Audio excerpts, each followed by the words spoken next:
सुरक्षा बलों की ओर से। आगे बढ़ते हैं। साल का सबसे पहला और सदी का सबसे बड़ा सूर्य ग्रहण आज है। भारत में ग्रहण सुबह 10 बजे के बाद दिखाई दिया। ये साल का पहला और आखिरी सूर्य ग्रहण है। इसके बाद अगला सूर्य ग्रहण 25 अक्टूबर 2022 को भारत में दिखेगा। उत्तर भारत के कुछ हिस्सों में चंद्रमा सूर्य को 98.6% तक ढक देगा, जिससे ये कंगन जैसी आकृति का दिखाई देगा। ज्योतिष ग्रंथों में इसे कंकड़ाकृति सूर्य ग्रहण कहा गया है और ये आकृति ज्यादातर स्थानों पर 11:50 से लेकर 12:10 के बीच दिखाई देगी। सबसे पहले मुंबई और पुणे में बताया जा रहा है कि ये 10:01 पर दिखना शुरू हुआ। गुजरात के अहमदाबाद और सूरत में 10:03 पर दिखना शुरू हुआ। वहीं अन्य देशों में यह ग्रहण पूरी तरह 3:04 खत्म होगा। भारत के अलावा यह ग्रहण नेपाल, पाकिस्तान, सऊदी अरब, यूएई, एथोपिया और कांगो में भी दिखाई देगा।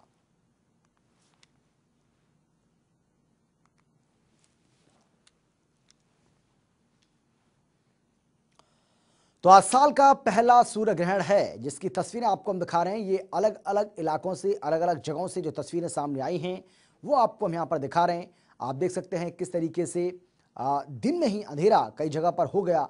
और ये देखिए, ये तस्वीर जो आप देख रहे हैं इसमें आप देख सकते हैं कि सूर्य किस तरीके से यहाँ पर दिखाई पड़ रहा है। हरे रंग का ये सूरज यहाँ पर दिखाई दे रहा है और दिन में ही अंधेरा छा गया। हालांकि इसके उलट जो दूसरी तस्वीर आप देख रहे हैं वो राजधानी दिल्ली की है, जहाँ पर बताया गया कि 10:20 पर यहाँ पर सूर्य ग्रहण शुरू हुआ। हालांकि अभी उतना प्रभाव देखने को नहीं मिला है, लेकिन सदी का सबसे बड़ा ये सूर्य ग्रहण सुबह 10 बजे शुरू हुआ और अलग अलग जगह की जो तस्वीरें आई वो भी हमने आपको दिखाई।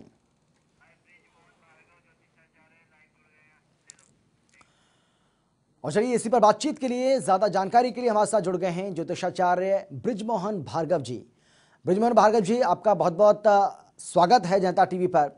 हम आपसे जानना चाहेंगे, ये जो सूर्य ग्रहण आज पड़ रहा है ये सदी का सबसे बड़ा और कहा जा रहा है इस साल का आखिरी सूर्य ग्रहण है। इसके बाद साल 2022 में हमें ये इस तरीके का जो सूर्य ग्रहण है वो देखने को मिलेगा, लेकिन ये एक अलग ही संयोग है। ये जो सूर्य ग्रहण है, क्या है इसका महत्व, क्या करें क्या ना करें, जानकारी दीजिए सर।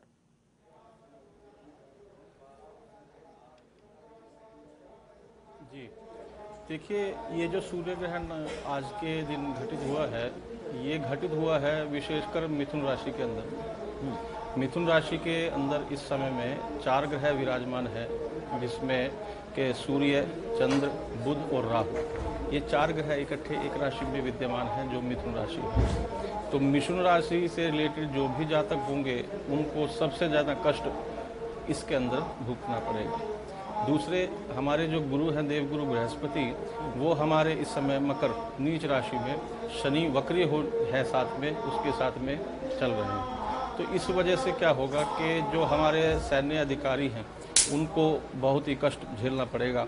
विशेषकर जो हमारे नदी तटों के किनारे के हमारे स्थल हैं उनके ऊपर में ज़्यादा आपदाएं आएंगी। उसमें क्या होगा कि समुद्री तट अपनी सीमाओं को लांघ करके जल जो शहरी प्रदेश है हमारा उसमें प्रवेश करेगा। दूसरे, जो चाइना के साथ हमारे संबंध बिगड़े हैं अभी एक हफ्ता पहले, वो इसी का जो सूर्य ग्रहण है इसी का प्रभाव है, क्योंकि इसमें सैन्य शक्ति के ऊपर में ज़्यादा असर आया हुआ है। तो हमारे जो बड़े अधिकारी हैं उसमें आपने देखा कि जो हमारे मेजर थे या लेफ्टिनेंट थे उनको भारी नुकसान हुआ है, जान की क्षति भी हुई है।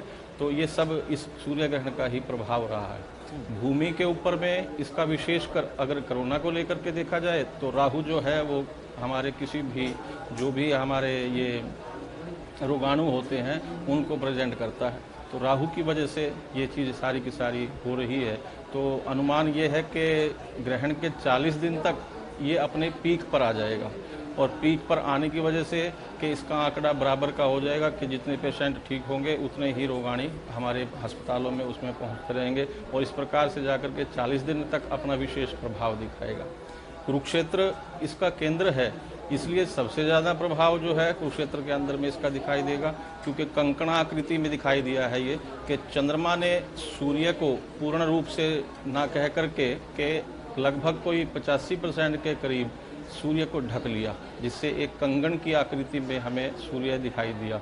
दूसरे क्या कहते हैं कि अगर कुरुक्षेत्र में दिखाई दे और सूर्य के दिन के ही दिन यह ग्रहण लगे, यानी कि रविवार को लगे, तो ये चूड़ामणि ग्रहण की संज्ञा में आता है।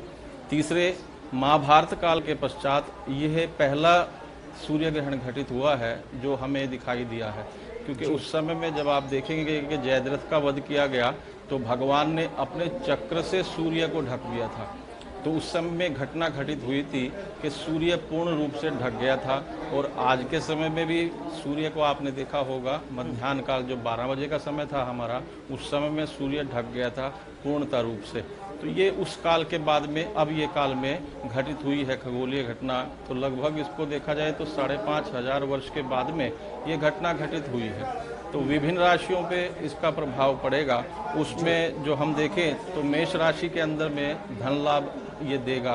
दूसरे आती है वृष राशि, वृष राशि के अंदर में ये हमें हानि देगा। तीसरे आ जाती है मिथुन राशि, जिसमें कि ये घटित ही हो रहा है। तो जब इसमें घटित हो रहा है उसमें सबसे ज़्यादा प्रभावित रहेगा, उसको घात बोलते हैं कि ये उसमें अकस्मात घटनाओं को घटित करेगा। उनके साथ में चौथी राशि आ जाती है कर्क राशि, कर्क राशि के जातकों को इससे बड़ी हानि का भय रहेगा। पांचवी राशि आ जाती है सिंह राशि, जिसमें धन लाभ या और भी तरीके के जो लाभ हैं वो जातक को मिलेंगे। कन्या राशि आती है, कन्या राशि को इस राशि के अंदर में सुख की प्राप्ति होगी, और सुख संतान का हो, चाहे उनका किसी वाहन का या भूमि का सुख हो, वो लाभ उनको मिलेगा। उसी प्रकार से तुला राशि है, तुला राशि के जातकों को इसमें अपमान का भय रहेगा। जहाँ वो कार्यरत हैं वहाँ पर उनको डिमोशन हो सकता है, अपमान का सामना करना सकता है। इसी प्रकार से वृश्चिक राशि है, वृश्चिक राशि में ये महाकष्ट देगा, रोग अति व्याधियाँ उत्पन्न करके देगा। उसी प्रकार से धनु राशि के अंदर में पति और पत्नी को, यानी कि अगर पति की कुंडली में घटित हो रहा है तो पत्नी को, और पत्नी की में तो पति को भारी कष्ट का सामना करना पड़ेगा। मकर राशि में ये सुख देगा, और जो कुंभ राशि है उसमें चिंता भय प्रदान करेगा, और जो मीन राशि है उसमें कष्ट देगा। कुल मिलाकर के अगर इसको देखा जाए तो ये पृथ्वी पर घटित होने वाली एक प्रकार से विपदा का संकेत है। ये शुभ नहीं है प्रकृति के लिए भी, क्योंकि हमारी कश्मीर प्रदेश, जंगली प्रदेश, हमारा कंधार का इलाका, हमारा कश्मीर और चीन में भारी संकट का सामना दिखता है। वर्ष में अनेक स्थानों पर वर्षा की कमी रहेगी, अनेक स्थानों पर पेयजल की दिक्कत होगी। कुल मिलाकर के ये जो स्थिति बनी है 4 ग्रहों की, और शनि और गुरु इकट्ठे एक स्थान में वक्री हैं नीच राशि के अंदर में, तो ये जातकों को बहुत ज़्यादा प्रभावित करेगा। विशेषकर जब सूर्य ग्रहण लगता है तो जो हृदय रोग से संबंधित रोग हैं, हड्डियों से संबंधित रोग हैं, वो ज़्यादा उत्पन्न हो जाते हैं, तो उनको इस प्रकार से कष्ट होगा। बिल्कुल। बृजमोहन जी, मैं आ रहा हूँ आपके पास, एक बार फिर से आऊँगा, आप हमारे साथ बने रहिए। हमारे साथ हमारे संवाददाता संजय भी जुड़ गए हैं रोहतक से। संजय, हम आपसे भी जानना चाहेंगे रोहतक में फिलहाल किस तरीके का नज़ारा आप देख पा रहे हैं यहाँ पर, क्योंकि सूर्य ग्रहण यहाँ भी लग चुका है। लोगों में किस तरीके से एक उत्सुकता इसे लेकर बनी हुई है? बिल्कुल, अभी देखिए, मैं अपने आपको बताना चाहूंगा, जिस तरह से पंडित जी ने बताया कि विपदा का समय है, बिल्कुल विपदा का समय है, क्योंकि जिस तरह से कोरोना से पूरा विश्व जूझ रहा है, और ऊपर से जो है सूर्य ग्रहण, क्योंकि पृथ्वी और सूर्य के बीच में चंद्रमा आना, और आज जो है पूरी तरह से जो ये ग्रहण हुआ, तो उससे कहीं ना कहीं लोगों को नुकसान तो जरूर हो रहा है। लेकिन मैं आपको दिखाना चाहूंगा कि किस तरह का नुकसान हो रहा है। हम रोहतक के गोकर्ण स्थान में यहाँ पर पहुंचे हैं। गोकर्ण धाम है ये, यहाँ पर अक्सर जो है हजारों की संख्या में लोग आते थे। आप, मैं अपने कैमरामैन को कहूँगा एक बार दिखाए ये पवित्र स्थान, क्योंकि यहाँ पर अक्सर जो है हजारों की संख्या में लोग यहाँ पर पहुंचे थे, और इस धाम पर जो है डुबकी लगाते थे, स्नान करते थे, ताकि वो पवित्र हो जाए, क्योंकि अमावस्या का दिन भी है। और खास बात यह है कि सूर्य ग्रहण है। यहाँ पर मेला लगता था, और यहाँ पर उसके बावजूद उनको लंगर जो है वो खिलाया जाता था। लेकिन अब की बार जो है लॉकडाउन के चलते, या फिर ये कहे कि कोरोना के चलते, यहाँ पर पूरी तरह से ये सुनसान पड़ा है। वो पूरी तरह से ये कहें कि यहाँ पर ताला यहाँ पर लगा हुआ है, तो कहीं ना कहीं लोगों को मुश्किलों का सामना तो करना पड़ ही रहा है। उस पर बातचीत करने के लिए हमारे पास यहाँ पर श्री श्री 1008 महामंडलेश्वर बाबा कपिलपुर जी महाराज है, उनसे बात करते हैं। हाँ बाबा जी, अगर आपसे बात करें, क्योंकि जिस तरह से लगातार जो है ये कहा जा रहा है कि सुबह से ही ग्रहण है, किन किन चीजों पर भारी पड़ेगा, और ये कहें कि आज जो है लोग कितने हताशा दिखाई देते हैं आपके धाम पर। यहाँ पर अक्सर जो है हजारों की संख्या में लोग आते थे, आज सुनसान पड़ा है वो धाम। यहाँ पे हर बार जैसे भी कोई भी ग्रहण, सूर्य ग्रहण या चंद्र ग्रहण आता है, तो उस समय पे लोग जल के अंदर खड़े होकर जप करते थे, माला लेके तपस्या करते थे। इसके अंदर, जल के अंदर खड़े होकर तपस्या करने से मंत्र सिद्ध हो जाता है और वो लोगों के भले में काम आता है। और आज यहाँ देख लो, बिल्कुल सुनसान, लॉकडाउन का पूरी तरह पालन हो रहा है और किसी प्रकार की किसी कोई इजाजत नहीं दी गई है, ताकि घर में रहें, सुरक्षित रहें, घर में ही जाप तप करें, मंत्र पढ़ें और जो भी आप जिस देवी देवता को मानते हैं, इस देव को मानते हैं, उसका फल।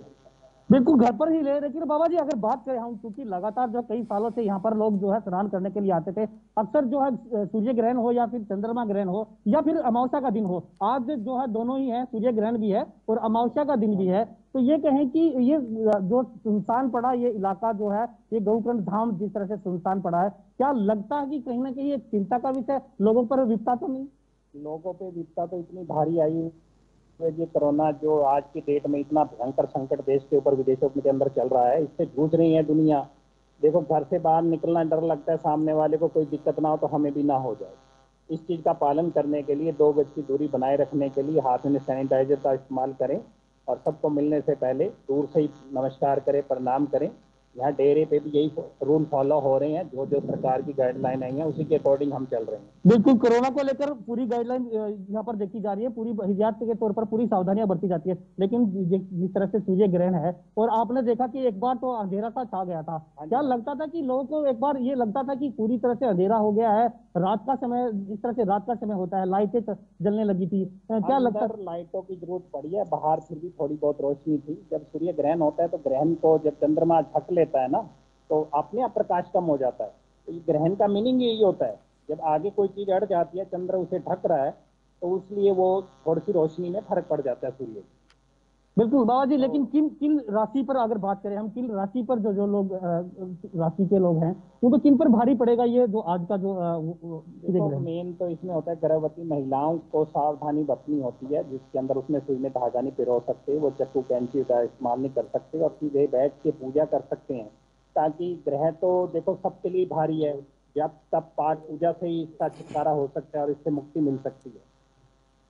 बिल्कुल सबके लिए भारी है, क्योंकि बाबा जी ने बताया जिस तरह से जो प्रेग्नेंट महिलाएं हैं उनके लिए काफी जो है वो भारी है। लेकिन अमित, मैं ये कहना चाहूंगा कि यहाँ पर जिस तरह से सुबह से ही लोगों में ये जो है चर्चाएं चल रही थी कि जो है एकदम अंधेरा हो जाएगा, उसके बाद कहीं ना कहीं घर से बाहर ना निकले, तो लोगों ने बेखूबी से ये पूरी तरह से जो है लॉकडाउन का भी और जो ये कहें कि कोरोना से डर के भी और ये सूर्य ग्रहण से डर के भी जो है घर से बाहर नहीं निकल रहे। मैं आपको अपने कैमरामैन को कहूंगा एक बार बाहर का जो नजारा है वो दिखाएं, क्योंकि ये मंदिर है, आप देख सकते हैं पूरी तरह से इस मंदिर में हालांकि कंस्ट्रक्शन का काम जरूर चल रहा है, एक दो मिस्त्री यहाँ पर जरूर यहाँ पर दिखाई देंगे, लेकिन पूरा जो इलाका है सुनसान यहाँ पर पड़ा दिखाई देता है। आप देख सकते हैं मेरे पीछे, क्योंकि यहाँ पर हजारों की संख्या में लोग अक्सर दिखते थे। इधर मैं आपको लेफ्ट हैंड अगर मैं कहूँ तो इधर दिखाएं तो पूरी तरह से ये कॉलोनी जो है यहाँ पर पूरी कॉलोनी यहाँ पर आ जाती थी, क्योंकि रियासी इलाका भी इस डेरे के साथ साथ में लगता है। तो ये कहें कि पूरी तरह से जो है लोग आज सचेत हैं और वो पूरी तरह से जागरूक यहाँ पर दिखाई दे रहे हैं, क्योंकि ऊपर से तो कोरोना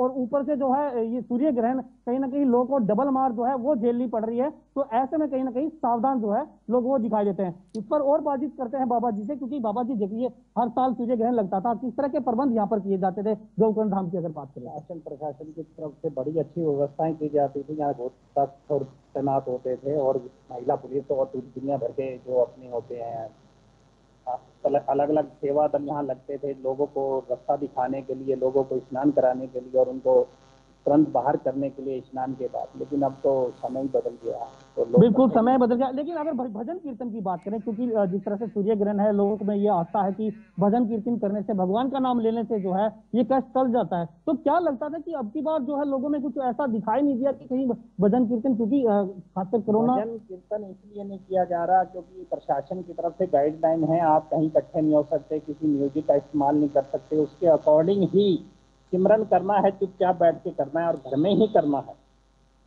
यही मेन बात है।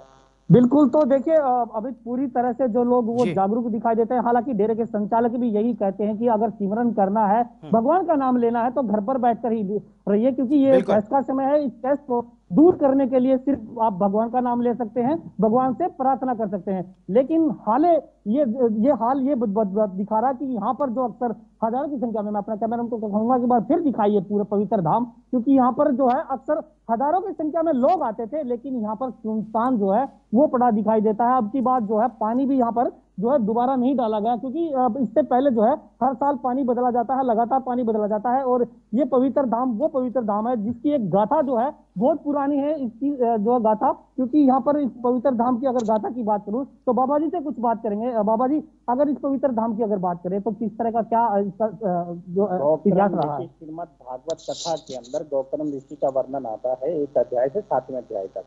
तो भगवान गोकर्ण महाराज ने यहाँ अपने भाई धुंधुकारी के पेट योनि से मुक्ति करने के लिए भागवत सप्ताह की थी, और उसमें एक सूखा हुआ बांस लगाया गया था। उसके साथ बिल्कुल। और वे 7 दिन संजय आते हैं आपके पास, आप बने हमारे साथ। ब्रिजमोहन जी, मैं एक बार फिर से आपके पास आना चाहूँगा और मैं ये जानना चाहूँगा आपसे, और मेरे जैसे जो तमाम दर्शक अभी फ़िलहाल जो हमें देख रहे हैं, हमें और आपको देख रहे हैं, सुन रहे हैं लाइव, अब वो ये जानना बहुत ज़्यादा ज़रूरी है, क्योंकि अगर सबसे बड़ी कोई विपत्ति है इन दिनों तो वो देश के ऊपर है कि कोरोना से किस तरीके से निपटा जाए। इस सूर्य ग्रहण को अगर हम कोरोना से जोड़कर देखें तो क्या ये देखा जाना चाहिए इसे जोड़कर, या नहीं देखा जाना चाहिए? क्योंकि बहुत सारे ऐसे लोग हैं जो जानकार हैं, वो ये भी कह रहे हैं कि कोरोना से इस सूर्य ग्रहण का कोई लेना देना नहीं है, इन दोनों को लिंक करना बिल्कुल बेकार है, नहीं करना चाहिए। आप मानते हैं ऐसा?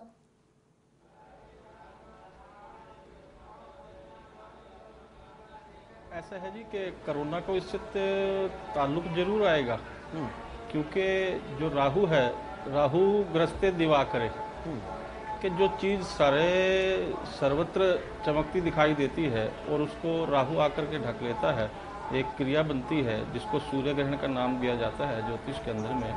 तो ये तो राहु तो प्रभावित है ही, राहु बलशाली है, तो राहु बलशाली होकर के ही सूर्य को ढकता है। तो राहु जो है वो हमारे में रोगाणु को इंगित करता है, तो ये तो इसके साथ में रहेगा ही।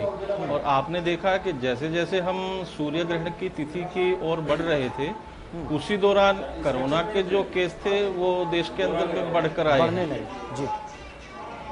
तो जैसे ही हमारे ज्योतिष में 40 दिन बोला जाता है कि जी 40 दिन पहले और 40 दिन बाद तक इसका प्रभाव रहता है जी।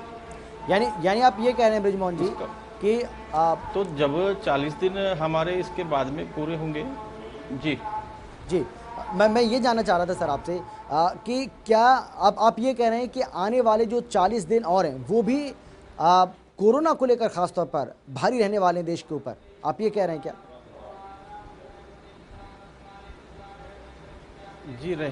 जी रहेंगे,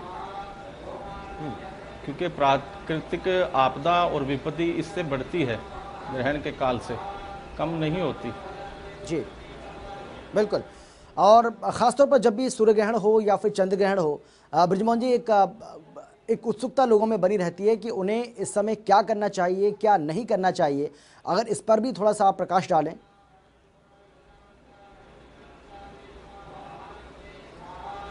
जी, ऐसा है कि कोरोना काल के अंदर में जो हम अपने पूर्वजों से देखते आए हैं, क्योंकि मैं तीर्थपुरोहित भी हूँ कुरुक्षेत्र में, तो कई ग्रहणों का मैंने अवलोकन किया है अपने काल में। तो हमने देखा कि उस समय में भगवान नारायण का स्मरण किया जाए जी ग्रहण काल के अंदर में जी। तो चाहे वो हमारा गुरु का दिया हुआ मंत्र हो, चाहे ओम नमो भगवते वासुदेव भगवान विष्णु का मंत्र हो, तो जो भी हमें मंत्र उपलब्ध हो, जो हम जानते हो, हम उसका जाप करें। और जब सूर्य ग्रहण ठीक हो जाता है तो उसके पश्चात में हमें 7 अनाज जी जिसको हमें दान कर देना चाहिए। और जो गर्भवती महिलाएं होती हैं उनको एक जटा वाला नारियल जरूर दान करना चाहिए। जी बिल्कुल। ब्रिजमोहन जी, एक और बात हम आपसे जानना चाहेंगे। हालांकि आप राशियों का जिक्र इससे पहले कर चुके हैं, तमाम राशियों का आपने जिक्र किया है, लेकिन आपने बताया कि किस राशि के लिए कितना नुकसानदेह है, ये कितना नुकसान पहुंचा सकता है सूर्य ग्रहण। लेकिन ऐसी कौन सी राशियां हैं जिनके लिए फ़ायदेमंद भी हो सकता है? ऐसी राशि कोई है भी क्या? जी जी, मेष राशि के लिए धन लाभ है इसमें। जी। सिंह राशि के लिए लाभप्रद है। तो इन दो राशियों के लिए तो ये लाभप्रद रहेगा। इसमें मकर राशि आ जाती है, उसमें भी सुख को प्रदान करेगा। बिल्कुल, बहुत शुक्रिया आपका। ज्योतिषाचार्य बृजमोहन भार्गव जी हमारे साथ मौजूद थे। बहुत शुक्रिया आपका सर। और उन्होंने बताया कि किस तरीके से दो राशि ऐसी हैं जिनके लिए सूर्य ग्रहण अच्छा भी है, हालांकि जो बाकी राशियां हैं उनके लिए सूर्य ग्रहण कोई बहुत ज़्यादा अच्छे संकेत नहीं देता है। और इसीलिए आप भगवान का नाम लीजिए, जप करिए, जिसको भी अपना आप इष्ट मानते हैं उसका नाम लीजिए सूर्य ग्रहण में, वो आपके लिए बहुत ज़्यादा लाभप्रद हो सकता है। एक छोटे से ब्रेक के लिए हम रुक रहे हैं, फौरन लौट रहे हैं।